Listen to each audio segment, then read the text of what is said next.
Next है आपका ploughing along the contour lines can decelerate the flow of water down the slopes, this is called as the contour ploughing.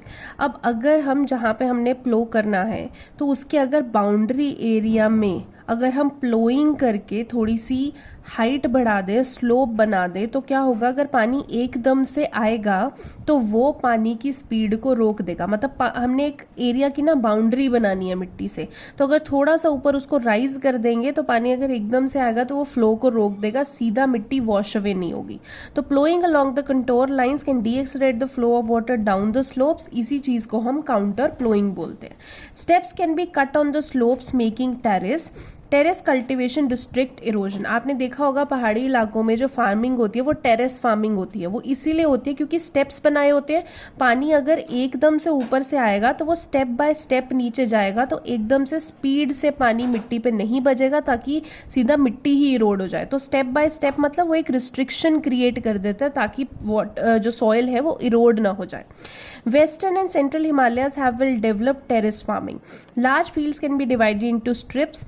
Strips of grass are left to grow between the crops. This breaks up the force of wind. This method is also known as strip cropping. अब strip cropping के बारे में भी वो आपको पूछ सकते हैं। strip cropping क्या होती है? ये एक और तरीका है soil erosion को रोकने का। जैसे पहाड़ी इलाकों में, हिमालय रीजन में, वेस्टर्न रीजन्स में, वहां पे क्या करते हैं, टेरेस फार्मिंग कर देते हैं, स्टेप्स बना देते हैं, ठीक है, सीढ़ियों जैसे, ताकि पानी एकदम से फ्लो ना करे। वो जैसे से एक सीढ़ी से नीचे है तो पानी की स्पीड कम हो जाए। वैसे ही दूसरा तरीका है कि अगर हम जो हमारे खेत है उसके बीच में अगर हम बाउंड्रीज बना दे, बीच में हम स्ट्रिप्स लगा दे ग्रास की, तो जब पानी अब फ्लो करेगा तो वो एकदम से सीधा फील्ड्स पे नहीं जाएगा, वो पहले ग्रास की बाउंड्री पे टच करेगा और उसकी स्पीड को कम कर देगा, पानी की स्पीड को, ताकि जो सॉइल है वो एकदम से इरोड ना हो जाए। तो इसीलिए हम स्ट्रिप्स ऑफ ग्रास लगाते हैं। क्रॉप्स के बीच बीच में हम ऐसे लाइनों में ग्रास उगा देते हैं। इससे क्या होता है, विंड या वाटर दोनों की जो फोर्स है वो ब्रेक कर देता है। इसी मेथड को हम स्ट्रिप क्रॉपिंग करते हैं, ठीक है। Planting lines of trees to create shelter also works in the similar वे।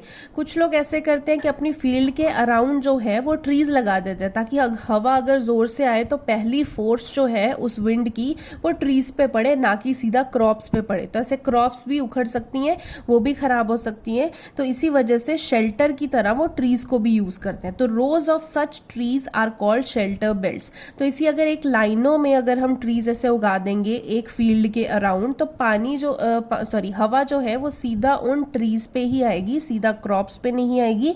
ऐसे मेथड को हम शेल्टर बेल्ट्स बोलते हैं कि एक शेल्टर बना दी हमने। The shelter belts have been contributed significantly to the stabilisation of sand dunes and in stabilising the desert in the western India.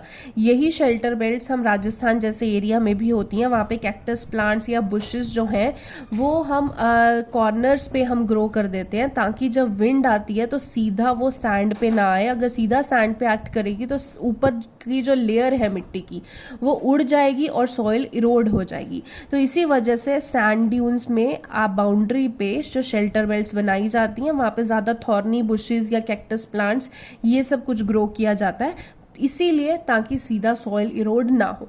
तो ये लास्ट पैराग्राफ में कुछ आपको मेथड्स बताए रखे हैं कि कैसे हम सॉइल इरोजन को बचा सकते हैं। हम काउंटर प्लोइंग कर सकते हैं, हम टेरेस फार्मिंग कर सकते हैं, हम स्ट्रिप क्रॉपिंग कर सकते हैं एंड हम शेल्टर बेल्ट्स बना सकते हैं, और सैंड ड्यून्स को भी डेजर्ट एरियाज में भी बचा सकते हैं थ्रू शेल्टर बेल्ट्स, ठीक है। तो इसी के साथ ही आपका ये चैप्टर एंड होता है। इस चैप्टर के क्वेश्चन आंसर्स आपको मिल जाएंगे और नेक्स्ट हम चैप्टर इकोनॉमिक्स का फर्स्ट चैप्टर स्टार्ट करेंगे, डेवलपमेंट। साथ ही इस चैप्टर को प्लीज रीड करते जाइए, पेंडिंग मत छोड़िए, क्योंकि सिलेबस आगे बढ़ता जाएगा। आपके स्कूल के एग्जाम्स में काफी सिलेबस आएगा।